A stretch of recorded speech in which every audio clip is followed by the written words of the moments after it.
Hello दोस्तों, आप लोगों के सामने एक नया टॉपिक लेकर आ गए हैं। ठीक, हमने बताया था कि आपको कुछ किरचॉफ लॉ पढ़ाएंगे और कुछ न कुछ पावर प्लांट की जो वीडियो पढ़ाते रहेंगे, बीच बीच में आपको बताते रहेंगे, समझाते रहेंगे और कुछ न कुछ बताते रहेंगे, ज़रूर बताएंगे। और कुछ न कुछ अपना उसको समझाएंगे और अच्छे से बताएंगे। इसके पहले पावर प्लांट वीडियो, फिर एक पावर प्लांट का प्रैक्टिकली वीडियो आपके सामने डालते, वीडियो भी पढ़ता है। जब पावर प्लांट का वीडियो पढ़ता है उसमें प्रैक्टिकली वीडियो भी पढ़ता है, थोड़ा लास्ट तक आप देखा करिए। तो आज हम लोग चलते हैं किरचॉफ लॉ। Kirchhoff law. अब किरचॉफ इक्वेशन क्या होता है? किरचॉफ इक्वेशन, तो किरचॉफ एक वैज्ञानिक थे, उन्होंने अपना लॉ जनरेट किया, किरचॉफ लॉ। ठीक, एक होता है केसीएल, एक होता है केवीएल। केवीएल को हम लोग बोलते हैं Maxwell mesh current. Maxwell mesh current क्या बोलते हैं? Maxwell mesh current. और केसीएल को क्या बोलते हैं? नोडल एनालिसिस भी बोलते हैं, नोडल एनालिसिस। अब देखो, थोड़ा सा हम एक एक करके चलते हैं। केसीएल इक्वेशन क्या होता है? तो केसीएल को हम नोडल एनालिसिस भी बोलते हैं। थोड़ा हम लोग समझते हैं, अपने हिसाब से चलते हैं कि क्या होता है। ठीक, तो आइए इसको तालिए। किरचॉफ दो प्रकार के होता है, केसीएल होता है, केवीएल होता है। केसीएल को हम नोडल भी बोलते हैं और केवीएल को मैक्सवेल मेश करंट बोलते हैं। इसको तालिए हो गए। अब केसीएल चलते हैं और केवीएल चलते हैं, दोनों आज इक्वेशन अगर हो जाएगा, नहीं तो केसीएल चलेंगे, फिर उसके बाद केवीएल। तो हम लोग इसको डिलीट करते हैं। अब चलते हैं केसीएल इक्वेशन। केसीएल इक्वेशन क्या कहता है? केसीएल इक्वेशन क्या कहता है? इसको eight any node, eight any node, किसी भी नोड पर, एट एनी नोड पर क्या होता है? इसका परिभाषा incoming current, incoming current equal to outgoing current,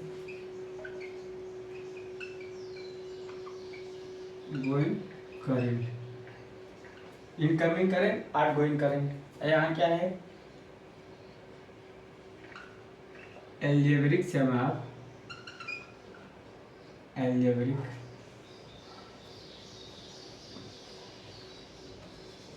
यहाँ लिखते हैं algebraic sum of, algebraic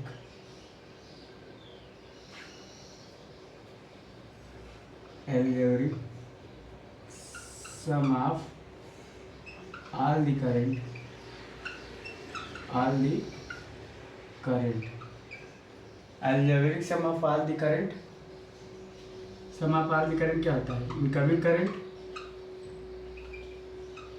coming plus outgoing, outgoing current क्या होता है? जीरो। मतलब एट एनी नोड, किसी भी नोड पर, किसी भी जंक्शन, मान लीजिए एनी नोड, मान लीजिए नोड है, जंक्शन है, क्या है इनका एल्जेब्रिक सम क्या होगा? किसी भी नोड पर, तो मान लीजिए यहाँ क्या है, एक नोड है, एट एनी नोड, ए नोड है। ठीक, तो मान लीजिए 4 रखे हैं। ठीक, अब मान लीजिए इधर से करंट आ रही, तो इधर से हम लोग जाना दिखाते हैं। आने वाली जाए, और ये क्या है? नोड। किसी भी नोड पर आने वाली और जाने वाली करंट का एल्जेब्रिक सम 0 होता है। तो यहाँ लिख सकते हैं I equal to 0, I equal to 0। तो हम इसको क्या लिखते हैं? मान लीजिए आपका I1 है, ये आपका I2 है, ये आपका I3 है, आपका I4 है।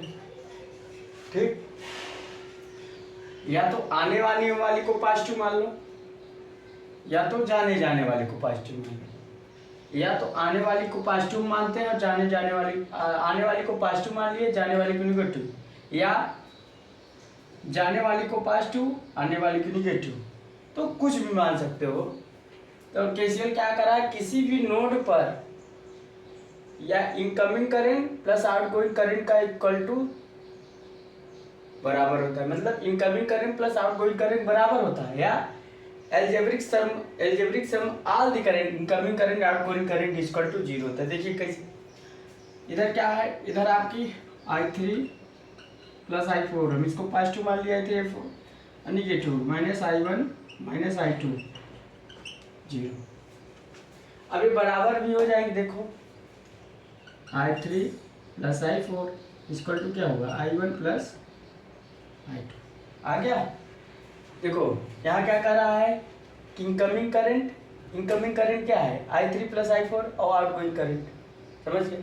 और यहाँ क्या है, algebraic sum of all the current incoming current outgoing current equal to 0 at any node junction, at any node, किसी भी नोड पर इनकमिंग करंट और आउटगोइंग करंट का जो एल्जेब्रिक सम होता है, शून्य होता है, या तो क्या हो जाता है, या तो दोनों इक्वल हो जाते हैं, इनकमिंग करंट आउटगोइंग करंट। तो ये इक्वल टू हमने ये लिख दिया, इसको हम इतना लिख सकते हैं, समझ गए। कहाँ से आया, समझ गए होगे। तो कोई बहुत बड़ी चीज नहीं है, किसी भी नोट पर इसको उतार लीजिए, तब आगे चलते हैं।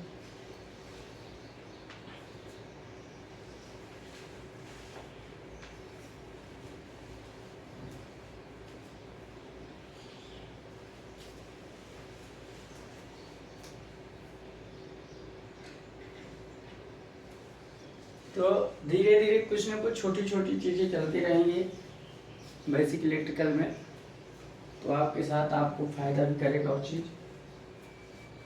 तो incoming current equal to outgoing current, algebraic sum of all the current incoming current plus outgoing current equal to 0। समझ गए होगे कि इसका सम 0 भी होता है और इक्वल भी होता है। तो अब आगे चलते हैं, इसको ताली हो गए। आगे क्या चलते हैं इसमें देखते हैं, तो इसको थोड़ा मिटाते हैं। अब इसमें नीचे वाले से हम थोड़ा देखते हैं क्या होता है। मान लीजिए क्या है I3, तो I3 plus I4 minus I1 minus I2 equal to 0। इसको हम क्या लिख सकते हैं, dQ3 अपॉन dt, इतना लिख सकते हैं, dQ4 upon dt minus dQ1 upon dt minus dQ2 upon dt equal to 0। अब इसको हम क्या लिख सकते हैं, सब अगर कट गया dt कैंसिल हो गए, तो यहाँ क्या लिख सकते हैं, Q3 plus Q4 minus Q1 minus Q2 equal to, इसका मतलब conservation of charge equation. KCL क्या है, कंजर्वेशन ऑफ चार्ज इक्वेशन। यहाँ हम लिख सकते हैं कंजर्वेशन ऑफ चार्ज इक्वेशन। तो हमारा केसीएल क्या है, कंजर्वेशन ऑफ चार्ज इक्वेशन, मतलब आवेश संरक्षण के सिद्धांत पर लागू, इसको बोलते हैं आवेश संरक्षण। चार्ज इक्वेशन को हम लोग बोलते हैं आवेश संरक्षण। मतलब आपका क्या है, चार्ज इक्वेशन, कभी कभी पूछ रहे थे केसीएल है कंजर्वेशन ऑफ चार्ज इक्वेशन। तो हमारा क्या है, एक चीज देखा जाए तो ये जो नोडल एनालिसिस है, हम इसको इतना कर सकते हैं, नोडल एनालिसिस को हम कर सकते हैं, रुको, नोडल एनालिसिस को हम क्या कर सकते हैं, केसीएल प्लस होम्स लॉ कर सकते हैं। केसीएल प्लस होम्स लॉ क्या कर सकते हैं, होम्स लॉ। मतलब नोडल हमारा दो से बना है, एक केसीएल प्लस होम्स लॉ। कभी कभी ये चीज भी आ जाता है, तो केसीएल हमारा नोडल हमारा केसीएल प्लस होम्स लॉ। तो हमारा अगर देखा जाए, ओम्स लॉ क्या कहता है? Ohm's law depend upon temperature constant. Ohm's law depend upon temperature constant. किस पर? कांस्टेंट टेम्परेचर पर लागू होता है। किस पर? कांस्टेंट टेम्परेचर पर। मगर KCL not depend upon temperature, not depend upon temperature. KCL not depend upon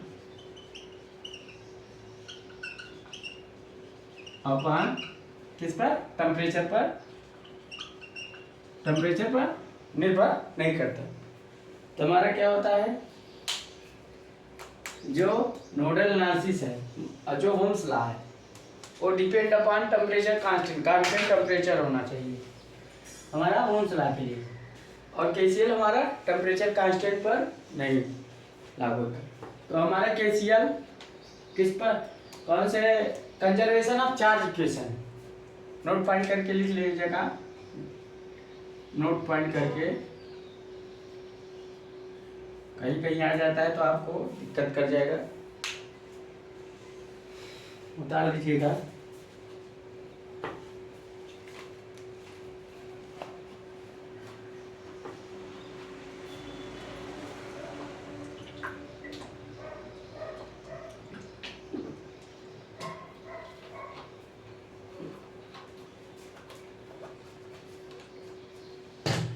अभी सात चीज बताया जाएगा, इसे कुछ नहीं कि छोड़ा जाएगा। उसके बाद न्यूमेरिकल पे चला जाएगा। उसके बाद हम लोग जितना न्यूमेरिकल होगा, केवीएल, केसीएल, सुपरपोजिशन जितना होगा उतना हम लोग लगाने का प्रयास करेंगे, उतना आपको बताने का प्रयास करेंगे, उतना आपको समझाने का प्रयास करेंगे।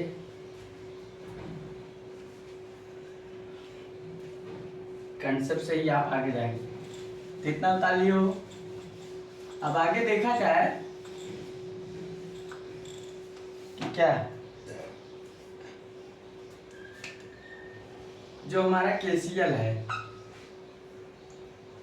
किस पर डिपेंड करता है? केसीएल डिपेंड अपॉन, किस पर डिपेंड कर रहा है? Linear,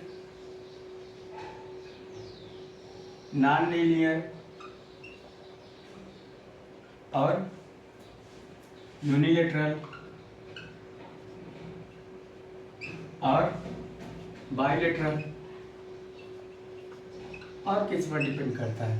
linear, non linear, unilateral, bilateral और active passive, active and passive. और हमारा ओम्स लॉ, ओम्स लॉ किस पर डिपेंड करता है? ओम्स लॉ हमारा सिर्फ linear, Ohm's law depend upon किस पर? लीनियर और पैसिव और बाइलेटरल। किस पर? बाइलेटरल पर। ठीक। तो हमारा ओम्स लॉ किस पर डिपेंड करता है? सिर्फ लीनियर, बाइलेटरल और पैसिव एलिमेंट पर। और चीज क्या होता है? और चीज क्या होता है कि जो हमारा क्या होता है, ओम्स लॉ लागू करता है। ओम्स लॉ डिपेंड्स अपॉन किस पर लागू होता है? Lumped and distributor parameter. Lumped and distributed, यहाँ लिख दे, डिस्ट्रीब्यूटेड बाद छोटा पड़ जाएगा। लम्प्ड एंड डिस्ट्रीब्यूटेड पैरामीटर पर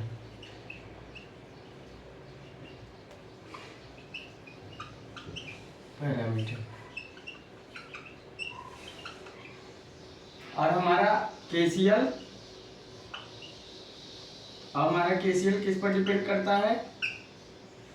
केसीएल हमारा देखा जाए तो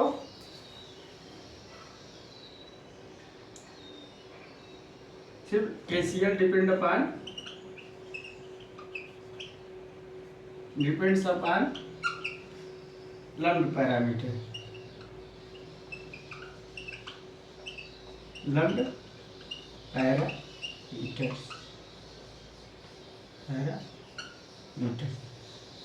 तब बात किया जाए जो हमारा नोडल एनालिसिस है,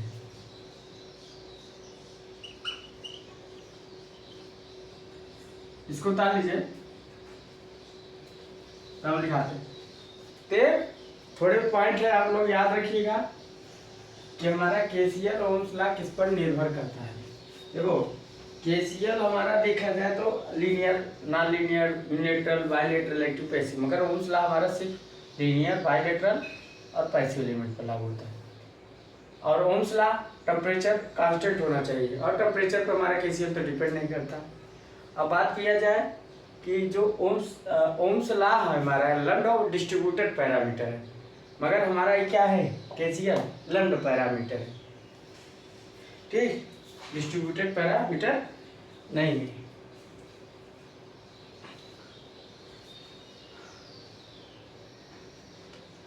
तो बात क्या किया जाए, इसको उतार लीजिए।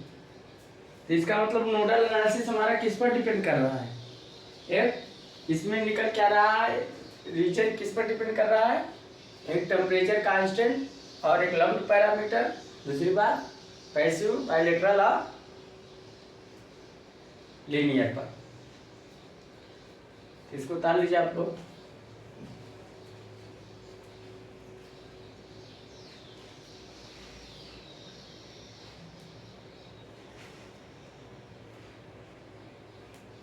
तो बात किया जाए क्या, ऊपर उतार लियोगे तो हमारा नोडल किस पर डिपेंड कर रहा है, nodal depend upon nodal analysis. कभी कभी पूछ लेता है, यही थ्योरी पर आ जाता है। Nodal analysis depend upon depends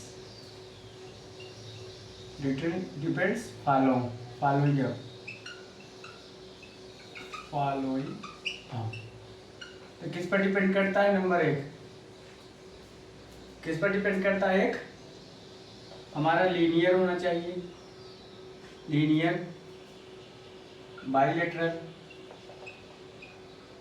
और लंप्ड, लीनियर, बायलेटरल और पैसिव। क्या होना चाहिए, लीनियर, बायलेटरल, पैसिव होना चाहिए। दूसरा लंप्ड पैरामीटर होना चाहिए, लंप्ड पैरामीटर, लंप्ड पैरामीटर होना चाहिए। और अपना तीसरा क्या करता है, टेम्परेचर कांस्टेंट होना चाहिए। टेम्परेचर क्या होना चाहिए, कांस्टेंट होना चाहिए।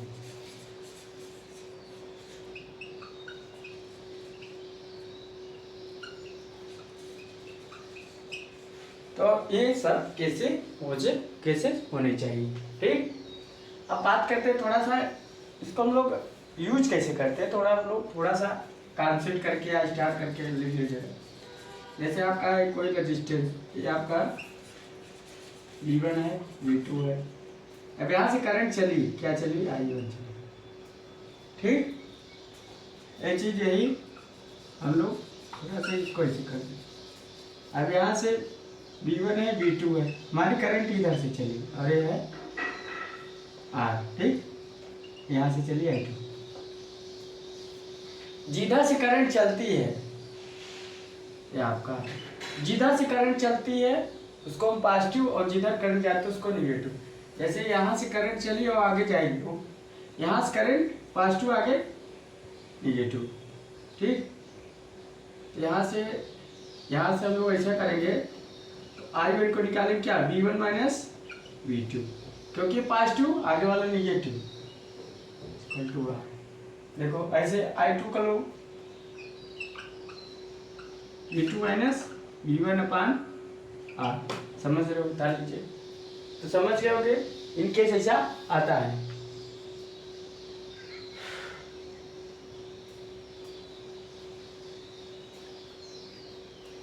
मतलब अभी थ्योरी आपको, ये तो मुझे मान लीजिए अभी और आपको समझाता हूँ। पहले आपको यहाँ से है, ठीक, यहाँ रेजिस्टेंस कर दिया, इसको उतार लीजिए, ऊपर वाला तो उतार लीजिए, ऊपर वाला उतर गया होगा, ऊपर वाला उतर गया होगा, ये आ गया, ठीक, इसको भी उतार होंगे। अब मान लीजिए केस आता है, अभी सब समझ में आ जाएगा। जिधर से हम जो पहला चीज पड़ेगा, जैसे करंट यहाँ चलती है वो पॉजिटिव या निगेटिव, यहाँ चलती है पॉजिटिव या निगेटिव,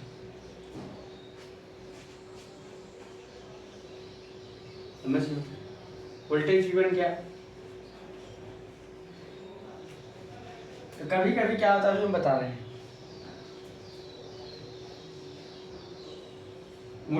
करंट से हम लोग देख के बता सकते हैं कौन सा वोल्टेज, ये आपका क्या है पॉजिटिव निगेटिव, करंट इधर है तो पॉजिटिव निगेटिव, अब देखो वोल्टेज ही बन जा रहा है, समझते हो। तो अब आगे हम लोग चलते हैं, सुपर नोड आता है, इसको उतार होंगे सब आपको। देखो सारा कॉन्सेप्ट पढ़ाएंगे, एक एक चीज करके पढ़ाएंगे। अब क्या है, बात किया जाए,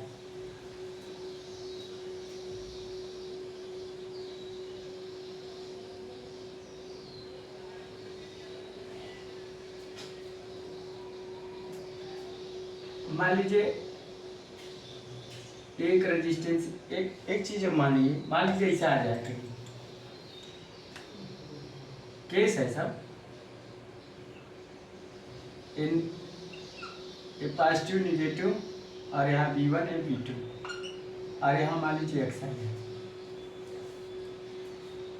तो अब इसको कैसे निकालेंगे, देखो एक निकालने का इसका तरीका है, कैसे आ जाता है, V2 बराबर हम मान लेंगे V1 प्लस एक्स। अगला अगर यहाँ चेंज हो जाए, निगेटिव या पॉजिटिव हो जाए, V1 हो जाए V2 हो जाए, तब V2 क्या निकालेंगे, V2 इसका टू क्या हो जाए, यहाँ x हो जाए, V1 माइनस एक्स। चीज याद रखिएगा, आगे काम देगा। अरे नोड आ जाता है, मान लीजिए सुपर नोड, ये आपका पूरा अगर इन केस ऐसा आता है, इसको बोलते हैं सुपर नोड। क्या बोलते हैं, सुपर नोड का केस आ जाता है। अब देखिए एक सुपर नोड आपका ऐसा है, यहाँ बीच में मान लीजिए कोई रेजिस्टेंस नहीं है, V1 है V2 है, तो ये आपका टोटल VA मानेंगे, तो इसको बोलेंगे कि सुपर नोड में आएगा। किस में आएगा, सुपर नोड में आएगा। अब चलो हम देखते हैं, मान लीजिए पहले हम लोग एक एक करके चलते हैं।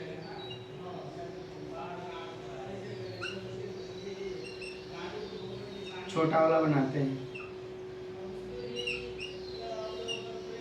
पॉजिटिव निगेटिव R1 यहाँ, R2 R3, और यहाँ से E2, यहाँ E1, ठीक, पॉजिटिव निगेटिव, यहाँ से करंट चली क्या, I1, यहाँ से इसे करो I1 I2, और यहाँ I3। अब देखो इनकमिंग करंट इस नोड पर, इनकमिंग करंट क्या है, I1 plus I2, outgoing current क्या है, I3। इनकमिंग करंट को पॉजिटिव माने, आउटगोइंग करंट को नेगेटिव माने, चाहे इसको ऐसे लिख सकते हो, I2 माइनस, आप लोग लिख सकते हो। अब इस चीज को कैसे लिख सकते हो, I1 को हम क्या लिख सकते हैं, हमने क्या किया, यहाँ से पकड़ेंगे E1 माइनस, अब यहाँ मान लीजिए नोड VA, इस नोड का वोल्टेज VA है, I1 का मतलब क्या हो गया, E1 माइनस VA अपान R1, I2 का मतलब E2 माइनस, यहाँ E2 हो गया, E2 minus VA, E2 minus VA upon R3 equal to VA/R2। ठीक, VA/R2 एक इक्वेशन में समझ गए होंगे। कर लीजिए। तो कैसे भी आप लोग लिख सकते हो।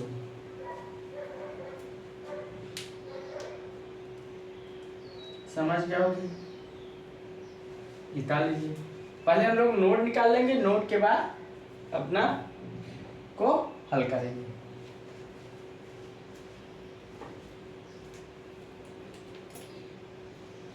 ऐसा तरीका भी बता देंगे कि नोट जरूरत नहीं पड़ेगी, चिंता मत करिए। आप लोग नोट देखते रह जाएंगे।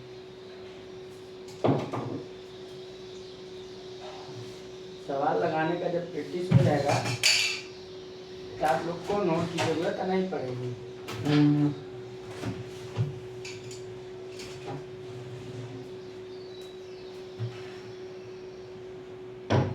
बस बने रहिएगा और न्यूमेरिकल को लगाते रहिएगा तो आप लोग प्रैक्टिस में आ जाएंगे। इसको उतार लियोगे।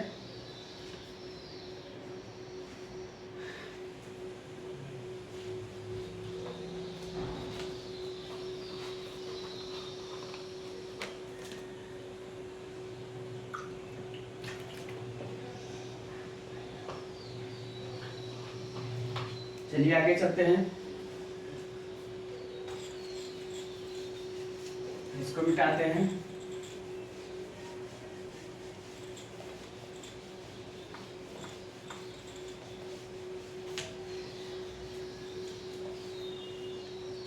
अब बात किया जाए अगला क्वेश्चन अगर आ गया तो कैसे करें।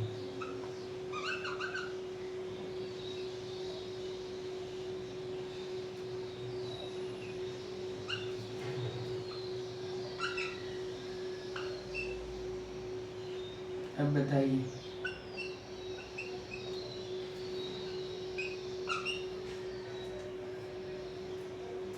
ये R1 हो गया, ये R2 हो गया, R3 हो गया। ऐसा आ जाएगा तो क्वेश्चन कैसे करें। यहाँ क्या करेंगे, इसको एक नोड मान लेंगे, हमने बताया था। इसको मान लेंगे VA। इस नोड का वोल्टेज भी VA, इस नोड का वोल्टेज भी VA। ठीक, इसको हम लगाएंगे। अब यहाँ करंट I1 आ रहा है, यहाँ करंट I2 आ रहा है, नहीं यहाँ से I1 आ रहा है तो यहाँ से I2 आ रहा है, यहाँ से I3 आ रहा है और यहाँ से I4 आ रहा है। ठीक, आने वाली करंट हम लोग लेते हैं I1 प्लस I2 और जाने वाली करंट I3 प्लस I4। लिखने का तरीका चाहे इस चीज़ को ऐसे भी लिख सकते हो, घबराना नहीं। I1 plus I2 minus I3 minus I4 equal to 0। लिखने का तरीका है ना। अब क्या कर सकते हैं, E1 माइनस VA अपान R1 और I2 का E2 minus VA upon R4 equal to R3 का क्या है, VA upon R2 plus I4 VA upon R3। समझ गए। डाल लीजिए। इनकेस अगर ऐसा केस आता है तो आपको ऐसा करना है।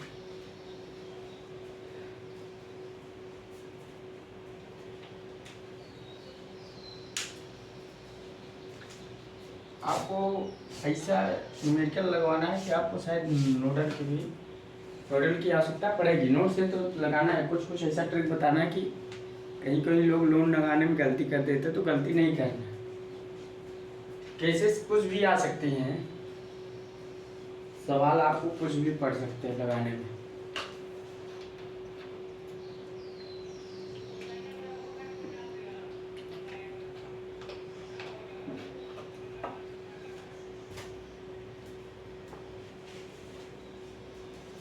अब बात करते हैं हम लोग, जितना हो सकेगा उतना तो मैं फीडबैक दूंगा। फ्री का फीडबैक मिलेगा, फ्री की क्लासेज है, फ्री के। और इसी से तो पहचान लेंगे। आप लोग अच्छे से पढ़िए बस। इसको उतार लोगे। अब आगे चलते हैं, इसको थोड़ा डिलीट करते हैं, सही है, यही रहने दो। यहाँ से थोड़ा हम मिटाते हैं। अब यहाँ एक केस लाते हैं, क्या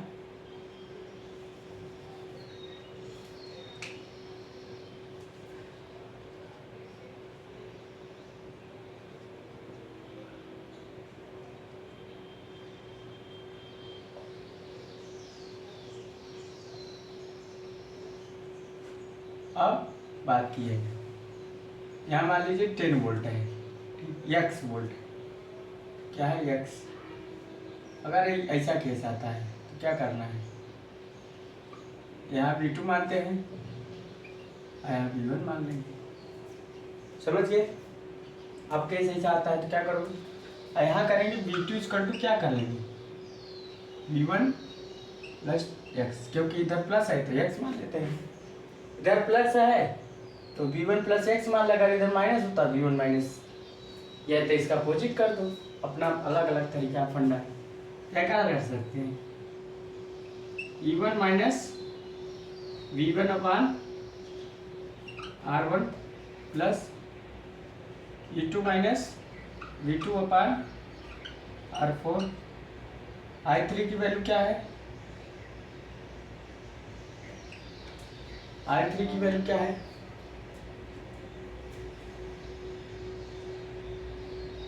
ये वाला है V1 अपान R2, और I4 की वैल्यू क्या है, V2 अपान R3। ठीक, अब हम लोग V1 का वैल्यू रख देंगे, V2 का वैल्यू रख देंगे, V1 माइनस V1 अपान R1 plus V2 minus V2 अपान R4। उसके बाद V1 अपान R2 प्लस V2 की वैल्यू रख देते हैं, V1 प्लस एक्स डाल लीजिए। ये सब केसेस हैं, क्या है, केसेस हैं जो आपके आगे ले जा सकती हैं। तो आप लोग अच्छे से पढ़िएगा, KCL में और कुछ बताया जाएगा, अगर होगा तो और कुछ अच्छे से पढ़ाया जाएगा। जहाँ तक आपको अच्छे से न्यूमेरिकल जब आप लोग आओ ना, तो जैसे लगे कि हाँ आप सारे न्यूमेरिकल आ जा रहे हैं, लगभग जितने न्यूमेरिकल होंगे आपको लगवाया जाएगा, सारे न्यूमेरिकल छोटे से लेकर ITI लेवल से लेकर चलते हैं polytechnic diploma AE GATE level तक न्यूमेरिकल आपको प्रोवाइड करवाए जाएंगे। आप लोग अच्छे से पढ़िएगा, जितना न्यूमेरिकल हो सकेगा, जितना हो सकेगा आपको लगवाया जाएगा, जहाँ से आपको प्रोवाइड करवाया जाएगा। आप लोग अच्छे से पढ़िए, न्यूमेरिकल लगाइए, मस्त होकर लगाइए, अच्छे से लगाइए, ठीक। अब गेट लेवल तक भी न्यूमेरिकल आपको इसमें लगाया जाएगा। आप लोग अच्छे से पढ़िए, मस्त रहे। हाँ, चैनल अगर वीडियो अच्छा लग रहा है तो लाइक और सब्सक्राइब करिए, दोस्तों शेयर कीजिए। So thanks.